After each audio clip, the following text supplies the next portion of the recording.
ನಮಸ್ಕಾರ, ಶುಭೋದಯ. ಒಂದು ಕುಟುಂಬಕ್ಕೆ ಒಬ್ಬ ಯಜಮಾನ ಇರಬೇಕು. ಸೊ ಆ ಯಜಮಾನನ ಬಗ್ಗೆ ಕುಟುಂಬದ ಸದಸ್ಯರಿಗೆಲ್ಲ ಗೌರವ ಇರಬೇಕು. ಸೊ ನಮ್ಮ ಭಾರತದಲ್ಲಿ ಒಂದು ಅವಿಭಕ್ತ ಕುಟುಂಬದ ಪರಂಪರೆ ಇತ್ತು. ಈ ಅವಿಭಕ್ತ ಕುಟುಂಬ ಎಷ್ಟು ಅದ್ಭುತವಾಗಿ ನಡೀತಾ ಇದ್ವು ಗೊತ್ತಾ? ಅಣ್ಣ ತಮ್ಮ, ಅವ್ರ ಹೆಂಡತಿ, ಅವ್ರ ಮಕ್ಕಳು ಜೊತೆಯಾಗಿರುವಂಥದ್ದು. ಸೊ ಅದೇ ಭಾರತದ ಯಶಸ್ಸು ಅಂತ ನಂಬೋದವನ್ನ. ಒಂದು ರಾಜಕೀಯ ಪಕ್ಷ ಕೂಡ ಹಾಗೆ. ರಾಜಕೀಯ ಪಕ್ಷಕ್ಕೆ ಅದೊಂದು ಕುಟುಂಬ ಇದ್ದಾಗೆ. ಒಬ್ಬ ನಾಯಕ ಇರಬೇಕು, ಒಬ್ಬ ಯಜಮಾನ ಇರಬೇಕು. ಆತನ ಮಾತನ್ನ ಉಳಿದವರು ಕೇಳಬೇಕು. ಅದೊಂದು ಶಿಸ್ತಿರಬೇಕು. ಶಿಸ್ತಿಲ್ಲದೆ ಬದುಕಿಗೆ ಅರ್ಥನೇ ಇಲ್ಲ. ಹಾಗೆ ರಾಜಕೀಯ ಪಕ್ಷ ಕೂಡ. ಸೊ ಆ ಶಿಸ್ತು ಇಲ್ಲದಿದ್ದರೆ ರಾಜಕೀಯ ಪಕ್ಷ ಅನ್ನೋದೊಂದು ಫಿಶ್ ಮಾರ್ಕೆಟ್ ಆಗುತ್ತೆ. ನಮ್ಮ ಬೆಂಗಳೂರಿನ KR ಮಾರ್ಕೆಟ್ ಹಾಗೆ. ಅಲ್ಲಿ ಜನ ಬರ್ತಾರೆ, ಹೋಗ್ತಾರೆ, ಯಾರು ಯಾಕೆ ಬಂದ್ರೋ ಗೊತ್ತಿಲ್ಲ, ಯಾರಿಗೆ ಯಾವ ಕೆಲಸ ಗೊತ್ತಿಲ್ಲ, ಏನೇನೋ ಮಾತಾಡ್ತಿರ್ತವೆ. ಒಬ್ಬರ ಮಾತು ಇನ್ನೊಬ್ಬರ ಮಾತಿಗೆ ಸಂಬಂಧನೇ ಇರಲ್ಲ. ಅದೊಂಥರ ವಿಚಿತ್ರವಾದ ವಾತಾವರಣ. ರಾಜಕೀಯ ಪಕ್ಷ ಹಾಗಾಗ್ಕೊಡು. ಬಟ್ ನಾವು ಈಗ ರಾಜ್ಯದಲ್ಲಿ ಅಂಥ ಸ್ಥಿತಿ ಬಂದಿದೆಯಾ?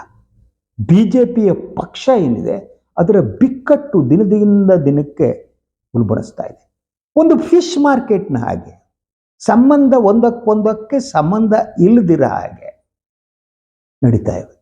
ನಿನ್ನೆ ನಡೆದ ಘಟನೆಗಳು ಒಂದು BJPಯ ಒಳಗಿನ ಆಂತರಿಕ ಬಿಕ್ಕಟ್ಟು ಬಹಿರಂಗವಾಯಿತು. ಹಲವು ನಾಯಕರುಗಳು ಬೆತ್ತಲೆಯಾದರು. ಈ ನಡುವೆ ಸ್ಪೀಕರ್ ಮೇಲೆ ಹಲ್ಲೆ ನಡೆಸುವವರೆಗೆ ಹೋಯ್ತೇನೋ ಅನ್ನುವ ಹಾಗೆ. ಸೊ ಸ್ಪೀಕರ್ ಕಚೇರಿಯಲ್ಲಿ ಕಾಂಗ್ರೆಸ್ ಕೆಲವು ಶಾಸಕರು ಬರುತ್ತಿದ್ದರೆ ಈ ಉದ್ರಿಕ್ತ ಮತ್ತು ಉನ್ಮತ್ತ BJP ಶಾಸಕರು ಸ್ಪೀಕರಿಗೆ ಹೊಡಿತಿದ್ರು. ಯಾಕಂದ್ರೆ ಅವರಿಗೆ ಒಂದು ಇರಿಟೇಷನ್ ಕಾಣ್ತಾ ಇತ್ತು. ಯಾಕಂದ್ರೆ UT ಖಾದರ್ ಅಲ್ಪಸಂಖ್ಯಾತರು, ಅವ್ರಿಗೆ ಅಲ್ಪಸಂಖ್ಯಾತರು ನೋಡ ತಕ್ಷಣ ಅವ್ರ ಕುಂಡೆ ಒಳಗೆ ಯಾರೋ ಮೆಣಸಿನಕಾಯಿ ಇಟ್ಟಂಗೆ ಆಗುತ್ತೆ. ಅಲ್ಲೇನೆ ನಡೆದು ಹೋಗ್ತಾ ಇತ್ತು. ಅಷ್ಟರಲ್ಲಿ ಕಾಂಗ್ರೆಸ್ ಶಾಸಕರು ಬಂದರು. ಬಂದ ಮೇಲೆ ಪರಿಸ್ಥಿತಿ ಸ್ವಲ್ಪ ಮಟ್ಟಿಗೆ ಸುಧಾರಿಸೋ ಹಾಗೆ ಆಯಿತು. ಸೊ ಇಡೀ ಈ ಒಂದು BJPಯ ಆಂತರಿಕ ಬಿಕ್ಕಟ್ಟು ಬಹಿರಂಗಗೊಳ್ಳ ಬಗೆ ಕೂಡ. ಸೊ ಏನು ಪಂಚಮಸಾಲಿ ಲಿಂಗಾಯತರೇನಿದ್ದಾರೆ ಅವರು ಪ್ರತಿಭಟನೆ ಮಾಡಿದ್ರು, ಲಾಠಿ ಚಾರ್ಜ್ ಆಯಿತು. ಲಾಠಿ ಚಾರ್ಜ್ ಮಾಡಬಾರ್ದಾಗಿತ್ತು ಅಂತ ನಂಬಿದವ್ರು ನಾನು ಇನ್ನೇನು ಹೇಳಿದೆ. ಪೊಲೀಸರು ಬ್ರಿಟಿಷರ ಮಾದರಿಯನ್ನ ಅನುಸರಿಸ್ಕೊಂಡು ಸೊ ಮಾತುಕತೆಯ ಮೂಲಕ ಬಗೆಹರಿಸಬೇಕಾಗಿತ್ತು. ಇವತ್ತು ಬಂದ ವರದಿಗಳ ಪ್ರಕಾರ ಕೂಡ ಮುಖ್ಯಮಂತ್ರಿ ಸಿದ್ದರಾಮಯ್ಯನವರು ಕೆಲವು ಮಂತ್ರಿಗಳ ಮೇಲೆ ಬೇಸರವನ್ನು ವ್ಯಕ್ತಪಡಿಸಿದ್ರಂತೆ. ನೀವು ಹೋಗಿ ಕನ್ವಿನ್ಸ್ ಮಾಡೋಕ್ಕಾಗಿಲ್ಲ ಪಂಚಮಸಾಲಿಗಳನ್ನು ಈ ಹಂತಕ್ಕೆ ಬಂತು. That is the way will have to convince the people. ಮಾತುಕತೆ, ಸಂವಾದ, ಚರ್ಚೆ, ಅದು ಸಮಸ್ಯೆಯನ್ನು ಬಗೆಹರಿಸಿದ ಹೊರತು ಹೊಡೆದಾಟಗಳಲ್ಲ. ಅದು ಅನಾಗರಿಕವಾದ ಪದ್ಧತಿ. ನಾನು ಹೊಡಿತೀನಿ, ನಿನ್ನ ಬಡಿತೀನಿ. ಅನಾಗರಿಕರು ಹಾಗೆ ಮಾಡ್ತಾರೆ. ವಿದ್ಯೆ ಇಲ್ಲದವರು, ಮೂರ್ಖರು, ಅಯೋಗ್ಯರು ಎಲ್ಲ ಬೀಳೋಬೇಕು. ಆ ಸ್ಥಿತಿ ಬಂದೋಯ್ತು ನಿನ್ನೆ. ಸೊ ಈ ವಿಚಾರ ಏನಿತ್ತು ಸದನದಲ್ಲಿ, ಇದು ಚರ್ಚೆ ನಡೆಯುವ ಸಂದರ್ಭದಲ್ಲಿ ಏನಾಯ್ತು ಅನ್ನೋದು ಒಂದು ಭಾಗ. ಇನ್ನೊಂದು ಕಡೆ BJP ಶಾಸಕರುಗಳು ಸೊ ಅಂಬೇಡ್ಕರ್ ಪ್ರತಿಮೆಯ ಎದುರು ಒಂದು ಸತ್ಯಾಗ್ರಹ ಪ್ರತಿಭಟನೆ ಇಟ್ಕೊಂಡಿದ್ರು. ಸೊ ಅದು ಆ್ಯಕ್ಚುಲಿ ಈ ಒಂದು ಪೊಲೀಸ್ ದೌರ್ಜನ್ಯ ಅಲ್ಲ, ಅದು lathi charge, whatever it may be, ಅದಕ್ಕೆ ಸಂಬಂಧಪಟ್ಟ ಹಾಗೆ. ಇದರಿಂದ ಸನ್ಮಾನ್ಯ ಯತ್ನಾಳ್ ಅವರು ದೂರವನ್ನು ಕಾಯ್ದುಕೊಂಡ್ರು. ಅವ್ರು ಬರಲೇ ಇಲ್ಲ.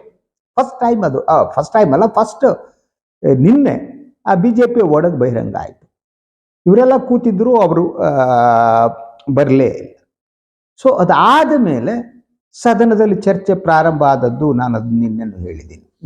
ಗೊತ್ತು, ನಿನ್ನೆ ಚರ್ಚೆ ಪ್ರಾರಂಭ ಆಯಿತು. ಸೊ ಚರ್ಚೆ ಮಾಡುವಾಗ ಕೂಡ ಮಧ್ಯದಲ್ಲಿ ಚರ್ಚೆಗಳಲ್ಲಿ ಇದೆಲ್ಲ ಆಗ್ತವೆ. ಸೊ ಒಂದು ಮಾತನ್ನ ಹೇಳಿದ್ರು ಸಚಿವ ಕೃಷ್ಣ ಬೈರೇಗೌಡರು. ಸೊ ಅವರು ಹೇಳಿದ್ದೇನು ಆಗಿದ್ರೆ ಅದೇ ಮಾತು, ಬೈರೇಗೌಡರ ಅದೇ ಮಾತು BJPಗೆ ಇದ್ದಕ್ಕಿದ್ದ ಹಾಗೆ ಸಿಟ್ಟು, ಕೋಪ ಎಲ್ಲ ಬರಕ್ಕೆ ಶುರು ಆಯ್ತು. ಯಾಕಂದ್ರೆ ಅವ್ರಿಗೆ ಏನು ಒಂದು ಯೋಜನೆಯನ್ನ ಇಟ್ಟುಕೊಂಡು ಹೊರಟಿದ್ರು, ಅದಕ್ಕೆ ಅಡ್ಡಿಯಾಗಿತ್ತು. ಹಾಗಿದ್ರೆ ಅಂಥ ಮಾತನ್ನ ಏನು ಹೇಳಿದ್ರು ಕೃಷ್ಣ ಬೈರೇಗೌಡ? ಅವರೊಂದು ಫ್ಯಾಕ್ಟನ್ನು ಸದನದ ಮುಂದೆ ಇಟ್ಟರು. ಬಹಳ ಸರಳವಾದ ಫ್ಯಾಕ್ಟ್. ಸೊ ಪಂಚಮಸಾಲಿ ಲಿಂಗಾಯತರಿಗೆ ಮೀಸಲಾತಿ ಕೊಡುವ ವಿಚಾರದಲ್ಲಿ ಹಿಂದಿನ ಬಿಜೆಪಿ ಸರ್ಕಾರ ಸುಪ್ರೀಂ ಕೋರ್ಟ್ಗೆ ಸಲ್ಲಿಸಿರುವ ಅಫಿಡವಿಟ್. ಆ ಅಫಿಡವಿಟ್ನಲ್ಲಿ ಏನಿದೆ, ನಿಮ್ಮ ಸರ್ಕಾರನೇ ಸಲ್ಲಿಸಿದ್ದು ಅಂದ್ಬಿಟ್ರು. ಸೊ ಅದು ಇಡೀ ಅವರಿಗೆ ಈ ಒಂದು ಪಂಚಮಸಾಲಿ ವಿಚಾರವನ್ನ ರಾಜಕೀಯವಾಗಿ ಬಳಸಿಕೊಳ್ಳಲು ಹೊರಟ ಬಿಜೆಪಿಗೆ ಇದ್ದಕ್ಕಿದ್ದ ಕೋಪ ಬರಕ್ಕೆ ಶುರು ಆಯ್ತು. ಯಾಕೆಂದ್ರೆ ಈ ಪಂಚಮಸಾಲಿಗಳಿಗೆ ಮೀಸಲಾತಿ ಕೊಡುವುದಕ್ಕೆ ಇರುವ ತೊಡಕುಗಳನ್ನು ಈ ಅಫಿಡವಿಟ್ನಲ್ಲಿ ವಿವರಿಸಲಾಗಿತ್ತು. It's not so easy. 2A ಕೊಡೋದಕ್ಕೆ ಏನೇನು ಅಂತ ಅದನ್ನು ನೆನಪಿಸ್ಬಿಟ್ರು. ಇದಕ್ಕೂ ಘಾಟ ಶುರು ಆಗ್ಬಿಡ್ತು. ಸುನೀಲ್ ಕುಮಾರ್ ಎದ್ದುಬಿಟ್ಟು ಕ್ರಿಯಾಲೋಪವನ್ನು ಎತ್ತಿದ್ರು. ಪಾಯಿಂಟ್ ಆಫ್ ಆರ್ಡರ್ ಅಂತ, ಕ್ರಿಯಾಲೋಪ ಅನ್ನೋ ಸದನದಲ್ಲಿ ಪಾಯಿಂಟ್ ಆಫ್ ಆರ್ಡರ್ ಅಂದರೆ ಸದನ ಆರ್ಡರ್ನಲ್ಲಿ ಮಾತುಕತೆ ನಡೀತಿಲ್ಲ ಅನ್ನುವ ಅರ್ಥದಲ್ಲಿ ಅದು ಕ್ರಿಯಾಲೋಪವನ್ನು ಎತ್ತಿದ್ರು. ಸೊ ಆ ಕ್ರಿಯಾಲೋಪಕ್ಕೆ ಸ್ಪೀಕರ್ ಅವಕಾಶವನ್ನು ಕೊಟ್ಟಿಲ್ಲ. Is the only thing. ಅದು ಸ್ಪೀಕರ್ ಹಕ್ಕು. ಯಾವ ಕ್ರಿಯಾಲೋಪಕ್ಕೆ ಏನಕ್ಕೆ ಅಂದರೆ ಕ್ರಿಯಾಲೋಪ ಅಂತ ಅಂದರೆ ಅವ್ರು ಒಬ್ಬ ಸದಸ್ಯ ಎದ್ದಿನಂತ ಕ್ರಿಯಾಲೋಪ ಪಾಯಿಂಟ್ ಆಫ್ ಆರ್ಡರ್ ಅಂದರೆ ಉಳಿದೆಲ್ಲ ಇದನ್ನು ನಿಲ್ಲಿಸಿ ಅವರಿಗೆ ಮಾತನಾಡೋದಕ್ಕೆ ಅವಕಾಶ ಕೊಡಬೇಕು ಅನ್ನೋದು. ಅದು ಸ್ಪೀಕರ್ಗೆ ಕನ್ವಿನ್ಸ್ ಆಗಬೇಕು. ಈ ವಿಚಾರ ಈ ಮಹತ್ವದ್ದು ಕ್ರಿಯಾಲೋಪಕ್ಕೆ ಸ್ಪೀಕರ್ ಕೊಟ್ಟಿಲ್ಲ. ಆವಾಗ ಬಿಜೆಪಿ ಸದಸ್ಯರಲ್ಲಿ ಎದ್ದು ಕೂಗಾಟ ಶುರು ಮಾಡಿದ್ರು. ಸ್ಪೀಕರ್ ಸದನವನ್ನು ಮುಂದೂಡಿ ತಮ್ಮ ಚೇಂಬರ್ಗೆ ಹೋದರು. ಇಷ್ಟೇ. ಅವರು ಚೇಂಬರಿಗೆ ಹೋದ ತಕ್ಷಣ ಸ್ಪೀಕರ್ ಕಚೇರಿಗೆ ನುಗ್ಗಬೇಕೋ ಬೇಡೋ ಅನ್ನೋದ್ರ ಬಗ್ಗೆ ಬಿಜೆಪಿ ಶಾಸಕ ಚರ್ಚೆ ಶುರುವಾಯಿತು. ಅಶೋಕ್ ಹೇಳಿದ್ರು ಅದು ಅಗತ್ಯ ಇಲ್ಲ ಅನ್ನೋದು. ಅದು ಕರೆಕ್ಟ್.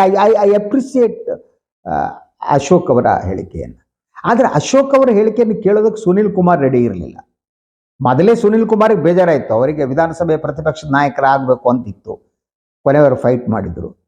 ಆದರೆ ಅವಕಾಶ ಸಿಕ್ಕಿರಲಿಲ್ಲ. ಸೊ ಅವಕಾಶ ಸಿಕ್ಕಿದ್ದು ಅಶೋಕ್. ಆ ಸಿಟ್ಟು ಬೇರೆ ಇತ್ತು ಅಲ್ವಾ. ಸೊ ಅದನ್ನು ಇಲ್ಲಿ ತೀರ್ಸ್ಕೊಂಡ್ರೆ ಗೊತ್ತಿಲ್ಲ, ಗಲಾಟೆ ಹೊಡೆದಿಲ್ಲ ನಾವು ಸ್ಪೀಕರ್ ಕಚೇರಿ ಹೋಗ್ಬೇಕು ಅಂತ. ಯಾವುದು ಜನತೆ ಈ ಬೀದಿ ವ್ಯವಹಾರಗಳಿಗೆ ಆದರೆ ಇದೇ ಆಗೋದು. ಸರಿ, ಅಶೋಕ್ ಏನು ಮಾಡೋಕ್ಕಾಗಿರಲಿಲ್ಲ, ನಿಸ್ಸಹಾಯಕರಾಗಿದ್ದರು. ಅವ್ರಿಗೇನು ಅವ್ರ ಮಾತು ಕೇಳೋರು ಇರಲಿಲ್ಲ. ಹೆಸರಿಗೆ ಅವ್ರ ಪ್ರತಿಪಕ್ಷದ ನಾಯಕರು. ಅಲ್ಲಿ ನೋಡಿದ್ರೆ ಡೆಲ್ಲಿಲೂ ಇವ್ರು ಮಾತು ಕೇಳಲ್ಲ, ಇಲ್ಲಿ ಬಂದರೆ ಶಾಸಕರು ಮಾತು ಕೇಳಲ್ಲ. ಅವ್ರಿಗೆ ಬಿ ಪಿ ಜಾಸ್ತಿ ಆಗ್ಬಿಟ್ಟು ಹಂಗೆ ಹಿಂಗೆ ಅಂದ್ಕೊಂಡು ಅದು ಇದು ಮಾತಾಡೋಕೆ ಹೋಗ್ಬಿಟ್ಟು ಒಂದೂವರೆ ಮಾಡ್ಕೊಂಡು ಅದಕ್ಕೆ ಇದನ್ನು ಹೇಳಿ ಇದಕ್ಕೆ ಅದನ್ನು ಹೇಳಿ. ಸೊ ಯಾವುದು ಹೇಳಬೇಕು ಯಾವುದು ಕೇಳಬಾರ್ದು ತಾರತಮ್ಯ ಜ್ಞಾನವನ್ನೇ ಕಳ್ಕೊಬಿಟ್ಟು ಪಾಪ ಆ ಮನುಷ್ಯನ ಸ್ಥಿತಿ ಬೇಡ. ಇತ್ತೀಚೆಗಂತೂ ಹಾರಿಬಲ್ ಸಿಚುವೇಶನ್ ಬಂದ್ಬಿಟ್ಟಿದ್ದಾರೆ. ಸೊ ಏನಾಯಿತು, ಎಲ್ಲ ಹೋಗ್ಬಿಟ್ಟು ಸ್ಪೀಕರ್ ಚೇಂಬರ್ಗೆ ನುಗ್ಗಿದ್ರು. ಸ್ಪೀಕರ್ ಚೇಂಬರ್ನಲ್ಲಿ ನುಗ್ಗಿದ ಮೇಲೆ ಒಳಗಡೆ ಹೋದ ಮೇಲೆ ಸೊ ಅವರು ಸ್ಪೀಕರ್ ಮೇಲೆ ದಾಳಿ ನಡೆಸೋಕೆ ಶುರು ಮಾಡಿದ್ರು. ಈ ಸ್ಪೀಕರ್ ನಿಮ್ದ, ನಿಮ್ಮ ಮನೆ ಆಸ್ತಿನ, ಯಾರ ಮನೆ ಆಸ್ತಿ?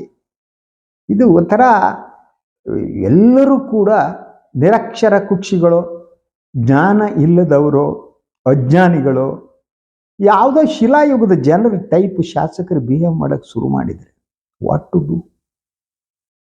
ಆದರೆ ಸ್ಪೀಕರ್ ಕೊನೆಯವರೆಗೆ ಶಾಂತಿಯುತವಾಗಿದ್ದರು. ಬನ್ನಿ ಮಾತಾಡೋಣ, ಹೇಳಿ ನೀವು ನಾ ಏನು ಅಂತ. ಆದರೆ ಇವರು ಉದ್ರಿಕ್ತರಾಗಿದ್ದರು. ಇವರೆಲ್ಲರಿಗೂ BP ಜಾಸ್ತಿ ಆಗಿತ್ತು. ಇವರಿಗೆಲ್ಲ ಅದ್ರ ಜೊತೆ ಕೆಲವು TV ವಾಹಿನಿಗಳು ಇವರೆಲ್ಲ ಹೊರಗಡೆ ಬಂದಿತ್ತು, ಏನೋ ಕ್ಯಾಮ್ರಾಗಳೆಲ್ಲ ಇದ್ವು. ಸೊ ಮಿಂಚಬೇಕು. ಸೊ ಒಂದು ರೀತಿ ಸ್ಪೀಕರ್ ಮೇಲೆ ಹಲ್ಲೆ ನಡೆಸುವುದಕ್ಕೆ ಇವರು ಮುಂದಾದರೇನೋ ಅನ್ನುವ ಪರಿಸ್ಥಿತಿ ಅಲ್ಲಿ ನಿರ್ಮಾಣ ಆಗ್ಬಿಡ್ತು. ಸ್ಪೀಕರ್ ಮೇಲೆ ಹಲ್ಲೆನೇ ನಡೆದೋಗ್ಬಿಡುತ್ತೆ ಅಂತ ಕೂಗಾಡ್ತಾ ಇದ್ರು. ಸೊ ಸ್ಪೀಕರ್ ಮೇಲೆ ಅವ್ರಿಗೆ ಸಿಟ್ಟು ಭಾಳ. ಅದು ಸಂಘ ಪರಿವಾರದವರಿಗೆ ಮುಸ್ಲಿಮರ ಕಂಟಕಣ BP ಜಾಸ್ತಿ ಆಗ್ಬಿಡ್ತವೆ. ಅಲ್ಪಸಂಖ್ಯಾತರ ಕಂಡ ತಕ್ಷಣ ಅವ್ರಿಗೆ ಉರಿ ತಡ್ಕೊಳಕ್ಕಾಗಲ್ಲ.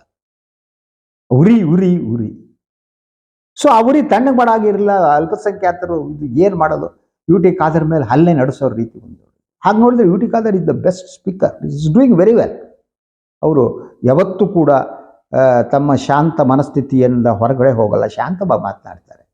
ಅವರು ಮಾತನಾಡೋದು ದಕ್ಷಿಣ ಕನ್ನಡ ಅದ್ರ ಬಗ್ಗೆ ಕೆಲವು ಸರ್ತಿ ಟೀಕೆ ಮಾಡಿ ಭಾಳ ಚೆನ್ನಾಗಿ ಮಾತಾಡ್ತಾರೆ. ಅದ್ರ ಜೊತೆಗೆ ಇವರಿಗೆಲ್ಲ ಗೊತ್ತಿಲ್ದಿರೋದು ಏನು ಗೊತ್ತಾ, ಈ ದಕ್ಷಿಣ ಕನ್ನಡದ ಈ ಬ್ಯಾರಿ ಮುಸ್ಲಿಮ್ರು ಇದ್ದಾರೆ ನೋಡಿ, ಕನ್ನಡಕ್ಕೆ ಅವರ ಕಾಂಟ್ರಿಬ್ಯೂಷನ್ ಇದೀನಪ್ಪ ಅಂತ ಒಬ್ಬರಿದ್ರು. ಅವರು ಕಾವ್ಯನೇ, ಅವರು ಸದನದಲ್ಲಿ ಕಾವ್ಯನೇ. ಆ ಕನ್ನಡದ ಬಗ್ಗೆ ಅವ್ರದ್ದು ಇರುವ ಕಾಂಟ್ರಿಬ್ಯೂಷನ್, ನಾವು ಕನ್ನಡಿಗರು ಅಂತ ಇಲ್ಲಿ ಕ್ಲೇಮ್ ಮಾಡ್ಕೊಳ್ಳುವವರು ಕೂಡ, ಮನೆ ಮಾತು ಕನ್ನಡ ಆದವರು ಕೂಡ ಕನ್ನಡ ಸಾಹಿತ್ಯದ ಬಗ್ಗೆ ಅಷ್ಟು ಗೊತ್ತಿದ್ದದ್ದು ಕಡಿಮೆ. ಅಂತ ಇವರು. ಖಾದರ್ ಕೂಡ ಅಷ್ಟೇ, ಓದಿಕೊಂಡವ್ರು ತಿಳ್ಕೊಂಡು ಅವ್ರ ಮೇಲೆ ಹೋಗ್ಬಿಟ್ಟು ಬಿದ್ದಂಗೆ ಓ ಬಾ ಬೋ ಬೋ ಅಂತ ಶುರು ಮಾಡ್ಕೊಂಡ್ರು. ಅದು ಒಂದು ರೀತಿ ಕೈ ಮಿಲಾಯಿಸೋ ಅಂತಕ್ಕೆ ಹೋಯ್ತಾ. ಇವರೆಲ್ಲ ಒಂದು ಪ್ಲಾನ್ ಮಾಡಿ ಈ ಸ್ಪೀಕರ್ಗೆ ಹಲ್ಲೆ ಮಾಡಬೇಕು ಅಂತ ಯೋಚನೆ ಮಾಡಿದ್ರ, ಕಳ್ಳಾಟ ನುಗ್ಗಾಟ ಮಾಡಬೇಕು ಅಂತ ಪ್ಲಾನ್ ಮಾಡಿದ್ರ, ಆ ಮೂಲಕ ಸುದ್ದಿಯನ್ನು ಮಾಡಬೇಕು ಅನ್ನೋದಾಗಿತ್ತ. ಅದ್ರ ಜೊತೆಗೆ ಹೇಗೆ ಉಳಿದೆಲ್ಲ ವಿಚಾರಗಳನ್ನ ಬಳಸಿಕೊಂಡು ಬಹುಸಂಖ್ಯಾತರ ಸಿಂಪತಿ ಪಡೆದು ಓಟ್ ಪಡಿತೀವಲ್ಲ, ಅದೇ ರೀತಿ ಇಲ್ಲೂ ಕೂಡ ಸ್ಪೀಕರ್ ಅವರು ಜಾತಿವಾದಿಗಳು ಇನ್ನೊಂದು ಅದು ಇದು ಅಂತ ಹೇಳ್ಬಿಟ್ಟು ಅವ್ರು ಮಾಡ್ಬಿಟ್ಟು ಇದನ್ನು ರಾಜಕೀಯಕ್ಕೆ ಬಳಸೋಕೆ ಯೋಚನೆ ಇತ್ತ. I don't know. ಆದರೆ ಇದು ಒಂದು ಹಂತಕ್ಕೆ ಹೋಗುವ ಹೊತ್ತಿಗೆ ಸೊ ಕಾಂಗ್ರೆಸ್ನ ಕೆಲವು MLAಗಳು ಅವ್ರಿಗೆ ಗೊತ್ತಾಯ್ತು ಇದು ಸೀರಿಯಸ್ ಥಿಂಗ್, ನಾವು ಹೋಗ್ಲೇಬೇಕು ಅಂತ ಅನಿಸ್ತವ್ರಿಗೆ. ಈಗ ಕಾಂಗ್ರೆಸ್ನ ಕೆಲವು ಶಾಸಕರುಗಳು ಬಂದರು. ಈ ನಡುವೆ ಸೊ BJP ಗುಂಪಿನಲ್ಲಿ ಆರ್ ಅಶೋಕ್ ಇದ್ರು, ಸುನಿಲ್ ಕುಮಾರ್ ಇದ್ರು, ಸಿದ್ದು ಸವದಿ ಇದ್ರು, BY ವಿಜಯೇಂದ್ರ ಇದ್ರು, ಸುರೇಶ್ ಗೌಡ ಇದ್ರು. ಸೊ ಅವರು ಒಂದು ಕಡೆ ಇದ್ರು. ಸೊ ಅವ್ರದ್ದೆಲ್ಲ ಸದನ ನಿಮ್ಮ ಮನೇನಾ ಅಂತ ಕೇಳ್ತಾ ಇದ್ರು, ಇದು ಸಾರ್ವಜನಿಕ ಆಸ್ತಿ ಅಂತಿದ್ರು. ಸೊ ಅದಕ್ಕೆ ಸಂಬಂಧನೇ ಇಲ್ಲ ಕಣ್ರಿ. ಅವ್ರು ಹೋಗ್ಬಿಟ್ಟು ಈ ಸಾರ್ವಜನಿಕ ಆಸ್ತಿ ಅಲ್ಲ, ಇದು ನನ್ನ ಮನೆ ಆಸ್ತಿ ಅಂತ ಹೇಳಕ್ ಹೋಗಿದ್ರ UT Khader. What type of non sense. ಇವರೆಲ್ಲ ಶಾಸಕರು ಯಾವ ಸೀಮೆ, ಅವ್ರನ್ನ ಆರಿಸಿ ಕಳಿಸಿದ ಜನ ಮಾನ ಮರ್ಯಾದೆಯಿಂದ ತಲೆ ಬಗ್ಸ್ಬೇಕಷ್ಟೆ. ಇದು ನಿಮ್ಮ ಮನೆ ಏನ್ರಿ, ಏನ್ ಅಂದ್ಕೊಂಡಿದ್ರಿ? ಅದು ಸ್ಪೀಕರ್ ಚೇಂಬರಿಗೆ ಬಂದು ಕೂಗುವಂತ. ಅಷ್ಟೊತ್ತಿಗೆ ಕಾಂಗ್ರೆಸ್ನ ಕೆಲವರು ಶರತ್ ಬಚ್ಚೇಗೌಡರು, ಶಿವಲಿಂಗೇಗೌಡರು ಅವರು ಮೊದಲಾದವ್ರು ಓಡ್ ಬಂದ್ರು, ಗಲಾಟೆ ನಡೀತಾ ಇದೆ ಅಂತ ಗೊತ್ತಾಯ್ತು. ಅವರಿಗೆ ಇನ್ನೂ ಹಲ್ಲಿಗೆಲ್ಲ ಆಗ್ಬಿಡುತ್ತಾನೋ, ಸ್ಪೀಕರ್ ರಕ್ಷಣೆ ಮಾಡಬೇಕು ಅಂತ ಅವ್ರು ಬಂದರು. ಅವ್ರು ಬರೆದಿದ್ರೆ ಇನ್ನೇನಾಗ್ಬಿಡ್ತಿತ್ತೋ ಗೊತ್ತಿಲ್ಲ. ಕರ್ನಾಟಕ ವಿಧಾನಮಂಡಲದ ಇತಿಹಾಸದಲ್ಲಿ ಕಪ್ಪು ಚುಕ್ಕೆ ಮಾತ್ರ ಅಲ್ಲ, ಒಂದು ಕರಾಳವಾದ ಒಂದು ಇದನ್ನ ಹೆಜ್ಜೆ ಗುರುತುಗಳು ಮೂಡ್ತಾ ಇದ್ವು. ಸೊ ಅಲ್ಪಸಂಖ್ಯಾತ ಸಮುದಾಯಕ್ಕೆ ಸೇರಿದ ಒಬ್ಬ ಸ್ಪೀಕರ್ ಮೇಲೆ ಹಲ್ಲೆ ನಡೆಸುವವರೆಗೆ ಹೋಗಿತ್ತು ಅನ್ನೋದು. ಹಾಗೆ ಹಲ್ಲೆ ನಡೆದಿದ್ರೆ ಇಡೀ ವಿಶ್ವ ಭಾರತವನ್ನು ಖಂಡಿಸ್ತಿತ್ತು, BJPಯನ್ನು ಖಂಡಿಸ್ತಿತ್ತು, ಅನುಮಾನ ಬೇಕಾಗಿಲ್ಲ. ಎಲ್ಲೂ ನಡೆಯಲ್ಲ ಹಾಗೆ ಸ್ಪೀಕರ್ ಮೇಲೆ. ಸೊ ಇದಾಯಿತು. ಕಾಂಗ್ರೆಸ್ನವರೆಲ್ಲ ಬಂದ ಮೇಲೆ ಎಸ್ ಇವರು ಮಾತಿನ ಚಕಮಕಿಗಳು ನಡೆದು ಸ್ವಲ್ಪ ಕಾಲದಿಂದ ಸಮಾಧಾನ ಆಯಿತು. ಸಮಾಧಾನ ಪಡಿಸಿ ಎಲ್ಲ ಹೊರಗಡೆ ಬಂದರು. ನಂತರ ಸದನ ಮತ್ತೆ ಪ್ರಾರಂಭ ಆಯಿತು. ಆದರೆ ಈ ನಡವಳಿಕೆ ನೋಡಿ, ಇಲ್ಲಿ 2-3 ಬಹಳ ಪ್ರಮುಖ ಅಂಶಗಳಿವೆ. ಒಂದು, BJP ಒಳಗಿನ ಆಂತರಿಕ ಬಿಕ್ಕಟ್ಟೇನಿದೆ ಅದು ಕೂಡ ಹಲವಾರು ಶಾಸಕರು ಸಂಸದೀಯ ನಡವಳಿಕೆಯಿಂದ ಹೊರಗೆ ಬರುವಂಥ ವಾತಾವರಣ ಸೃಷ್ಟಿಸಿದೆ. ಅದು ಕೈ ಮೇಲಾಟ ಅಂತಾರೆ. I will have to establish. ಉಳಿದ ಕಾಂಗ್ರೆಸ್ ಜೊತೆ ಸಮಸ್ಯೆ ಅಲ್ಲ, ಅವ್ರ ಜೊತೆಗೆ ಅವ್ರ ಸಮಸ್ಯೆ. ಸೊ ಏನಾದರೂ ಮಾಡಿ ಅಶೋಕ್ನ ಪ್ರತಿಪಕ್ಷದ ನಾಯಕನಿಂದ ಎತ್ತಾಕಬೇಕು, ಸುನಿಲ್ ಕುಮಾರ್ಗೆ ಅವ್ರಿಗೆ ಬಂದು ಕೂತ್ಕೋಬೇಕು. ಈ ನಡುವೆ ವಿಜಯೇಂದ್ರಗೆ ನಾನು ಪಕ್ಷದ ಅಧ್ಯಕ್ಷ ಅಂತ ಎಸ್ಟಾಬ್ಲಿಷ್ ಮಾಡಬೇಕು, ಅದಕ್ಕೆ ದೊಡ್ಡ ಧ್ವನಿಯಿಂದ ಮಾತನಾಡಬೇಕು. ನಾವು ದೊಡ್ಡ ಹೋರಾಟಗಾರ ಅಂತಂದ್ರೆ ಯಾರಿಗಾರು ಹೊಡಿಬೇಕು, ನಾನು ತೋರಿಸ್ಕೋಬೇಕು ದೊಡ್ಡ ಹೋರಾಟಗಾರ, ಮಹಾನ್ ಹೋರಾಟಗಾರ. ಕಾಂಗ್ರೆಸ್ ಜೊತೆಗೆ ಅಂತಿಂತ ಹೋರಾಟ ಮಾಡ್ತಾ ಇಲ್ಲ ನಾನು, ಅದನ್ನು ಹೈಕಮಾಂಡಿಗೆ ತಿಳಿಸ್ಬೇಕು. ಮುಸ್ಲಿಮರಿಗೆ ಹಿಂಗೆ ಮಾಡಿದ್ದೀನಿ ನಾನು, 8 ತಾರೀಕಿಗೆ ಮಾರಗೋಲಿ, ಅದರಿಂದ RSS ನಾನು ಒಪ್ಕೋಬೇಕು, ನನಗೆ ಹುದ್ದೆ ಅಧಿಕಾರ ಕೊಡಬೇಕು. ಈ ವಾತಾವರಣ ಸೃಷ್ಟಿಸುವುದಕ್ಕೆ BJPಯ ಒಳಗಡೆ ಇಂಥ ಒಂದು ಸ್ಥಿತಿ ನಡೀತಾ ಇದೆ. ಈ ನಡುವೆ ಕೂಡ ಈ ಒಂದು ಬಿಕ್ಕಟ್ಟಿನ ಬಗ್ಗೆ ಹಲವಾರು BJP ಶಾಸಕರಿಗೆ ನೋವಾಗಿದೆ, ದುಃಖ ಆಗಿದೆ. ನನಗೆ ಬಂದ ಮಾಹಿತಿ ಪ್ರಕಾರ ಹಲವಾರು ಶಾಸಕರುಗಳು ವಿಜೇಂದ್ರ ಮತ್ತು ಅಶೋಕ್ ಅವ್ರ ಜೊತೆ ಈ ಬಗ್ಗೆ ಮಾತನಾಡಿದ್ದಾರೆ. ನಮ್ಮ ಈ ಒಡಕು ನಮಗೆ ಒಳ್ಳೇದು ಮಾಡಲ್ಲ, ಅನುಮಾನ ಬೇಕಾಗಿಲ್ಲ. ಸೊ ಇದರಿಂದಾಗಿ ಪಕ್ಷದ ಇಮೇಜ್ ನಾಶ ಆಗ್ತಾ ಇದೆ. ನಾವು ಪಕ್ಷದ ಒಳಗಿನ ಬಿಕ್ಕಟ್ಟು ಪಕ್ಷವನ್ನೇ ನಾಶಪಡಿಸ್ತಾ ಇದೆ. ನಾವು ಹೊರಗೆ ಬೆಂಕಿ ಹಚ್ಚುವುದಕ್ಕೆ ಯತ್ನ ಮಾಡಿದರೆ ಆ ಬೆಂಕಿ ಹೊತ್ತಿ ಉರಿದು ನಮ್ಮನ್ನು ಸುಟ್ಟುಬಿಡುತ್ತೆ. ಈ ಅರ್ಥದಲ್ಲಿ ಹಲವು ಶಾಸಕರುಗಳು ವಿಜೇಂದ್ರ ಮತ್ತು ಅಶೋಕ್ ಅವರಿಗೆ ಹೇಳಿದ್ದಾರೆ. ಸೊ ಈ ಶಾಸಕರಿಗೆ ಎಷ್ಟಾಗಿದೆ ಅಂದರೆ ಮುಂದೆ ಅವ್ರಿಗೆ ಬೇರೆ ದಾರಿ ಕೂಡ ಕಾಣ್ತಾ ಇಲ್ಲ. ಅವ್ರು ಎಲ್ಲಿ ಹೋಗೋ ಹಾಗಿಲ್ಲ, ಬಿಡೋ ಹಾಗಿಲ್ಲ. BJP ತತ್ವವನ್ನು ನಂಬಿದವರು, ಸಂಘ ಪರಿವಾರದ ಹಿನ್ನೆಲೆ ಬಂದವರು ಇದರಲ್ಲಿದ್ದಾರೆ. ಅವ್ರಿಗೆ ಏನು ಮಾಡಬೇಕು ಅನ್ನೋದು ಗೊತ್ತಾಗ್ತಾ ಇಲ್ಲ. ಯಾಕಂದರೆ ಈ ನಾಯಕರುಗಳ ದುರ್ಬುದ್ಧಿ, ಈ ನಾಯಕರುಗಳ ಅಧಿಕಾರ ದಾಹ, ಈ ನಾಯಕರುಗಳ ಬೆಂಕಿ ಹಚ್ಚುವ ಸ್ಥಿತಿ, ಕೋಮುವಾದವನ್ನು ಬೆಳೆಸುವಂಥದ್ದು, ಇದೆಲ್ಲ ಕೂಡ ಕೆಲವು ಸಜ್ಜನ ಶಾಸಕರಿಗೆ ಬೇಸರವನ್ನು ಉಂಟು ಮಾಡಿದೆ BJP ಒಳಗಡೆ. ದೇವರು ಖಾಸಗಿಯಾಗಿ ಹೇಳ್ತಾರೆ, ಅವರು ಸಾಕು ಸರ್, ನಮಗೆ ಈ ಸಹವಾಸ ಸಾಕು ಸರ್, ಏನು ಮಾಡಬೇಕು ಅಂತ ಗೊತ್ತಾಗ್ತಾ ಇಲ್ಲ ಸರ್, ಈ ಹತ್ತಿರ ಬಂದುಬಿಟ್ಟಿದೆ.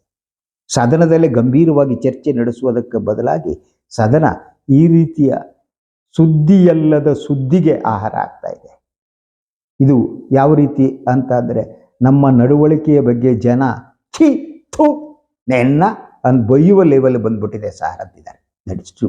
ಆ ಲೆವೆಲಿಗೆ ತಂದಿಟ್ಟಿದ್ದಾರೆ. ಅದಕ್ಕೆ ನಾನು ಮೊದಲನೇ ಹೇಳಿದ್ನಲ್ಲ, ಯಜಮಾನನಿಲ್ಲದ ಮನೆ ಸಂಸಾರ ಉಳಿಯಲ್ಲ. ಒಬ್ಬ ಯಜಮಾನ ಬೇಕು ಹೇಳೋದು, ಸರಿಯ ತಪ್ಪ ಒಬ್ಬನಿರಬೇಕು. ಸೊ ನೀವು ಸಂಸಾರದಲ್ಲೂ ಮಹಾ ಡೆಮೊಕ್ರೆಟಿಕ್ ಆಗಿ ನಡೆಸ್ತೀನಿ, no, it won't do like that. ಒಬ್ಬರ ಮಾತನ್ನು ಉಳಿದವರು ಕೇಳಬೇಕು. ಆ ಕೇಳುವ ಸಂದರ್ಭದಲ್ಲಿ ಅಹಂಕಾರ ಇರಕೂಡದು, ಮುಕ್ತವಾದ ಮನಸ್ಥಿತಿ ಬೇಕು. ಅಹಂಕಾರವಿದ್ದಲ್ಲಿ ಮುಕ್ತ ಮನಸ್ಥಿತಿ ಇರಲ್ಲ.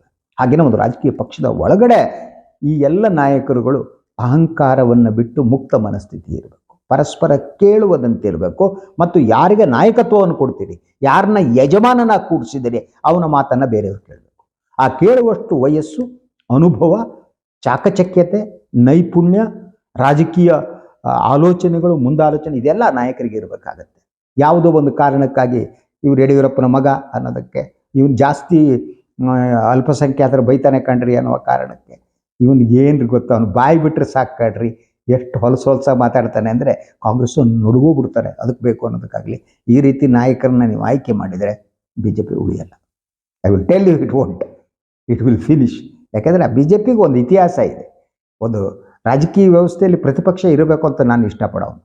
ಹೇಗೆ ರಾಷ್ಟ್ರ ಮಟ್ಟದಲ್ಲಿ BJPಯ ಮೋದಿಯವರಿಗೆ ವಿರೋಧಿಸುವವರು ಇರಬೇಕು ಅಂತ ಬಯಸ್ತೇನೋ, ಹಾಗೆ ಕರ್ನಾಟಕದಲ್ಲೂ ಕೂಡ ಕಾಂಗ್ರೆಸ್ ಸರ್ಕಾರವನ್ನು ಎದುರಿಸುವಂಥ BJP ಬೇಕು, ಸಿದ್ದರಾಮಯ್ಯನವ್ರನ್ನ ಪ್ರಶ್ನಿಸುವಂಥ ಬೇಕು. ಆದರೆ ಪರಸ್ಪರ ಕಾಲೆಳ್ಕೊಂಡು ಬೈಕೊಂಡು ಚೀತು ಅಂದ್ಕೊಂಡು ಅವ್ರ ಬೆನ್ನಿಗೆ ಇವ್ರ ಚೂರಿ, ಇವ್ರ ಬೆನ್ನಿಗೆ ಅವ್ರ ಚೂರಿ, ಇವ್ರ ಕೈ ಅವ್ರ ಕಿಸೆ, ಅವ್ರ ಕಿಸೆಗೆ ಇವ್ರ ಕೈ, ಈ ರೀತಿ ಆದರೆ ನೀವು ಪ್ರತಿಪಕ್ಷವಾಗಿ ಕೆಲಸ ಮಾಡೋಕ್ಕಾಗಲ್ಲ. ಇದು ಇವತ್ತಿನ ಸುದ್ದಿ ವಿಶ್ಲೇಷಣೆ. ಇನ್ನೊಂದು ವಿಚಾರದೊಂದಿಗೆ ಮತ್ತೆ ತಮ್ಮ ಜೊತೆ ಮಾತನಾಡ್ತೀನಿ. ನನ್ನ ವಾಹಿನಿಯನ್ನು ಲೈಕ್ ಮಾಡಿ, ಸಬ್ಸ್ಕ್ರೈಬ್ ಮಾಡಿ, ಬೆಲ್ ಐಕಾನ್ ಪ್ರೆಸ್ ಮಾಡೋಕ್ಕೆ ಬಂದ್ಬಿಡಿ. ಹಾಗೆಯೇ ಸಾಧ್ಯ ಆದರೆ ಸಹಾಯ ಮಾಡಿ. ಸ್ವತಂತ್ರ ಪತ್ರಿಕೋದ್ಯಮಕ್ಕೆ ತಮ್ಮ ಬೆಂಬಲ, ಕೃಪಾಶೀರ್ವಾದ, ಪ್ರೀತಿ ಎಲ್ಲವೂ ನನಗೆ ಬೇಕು. ನಮಸ್ಕಾರ.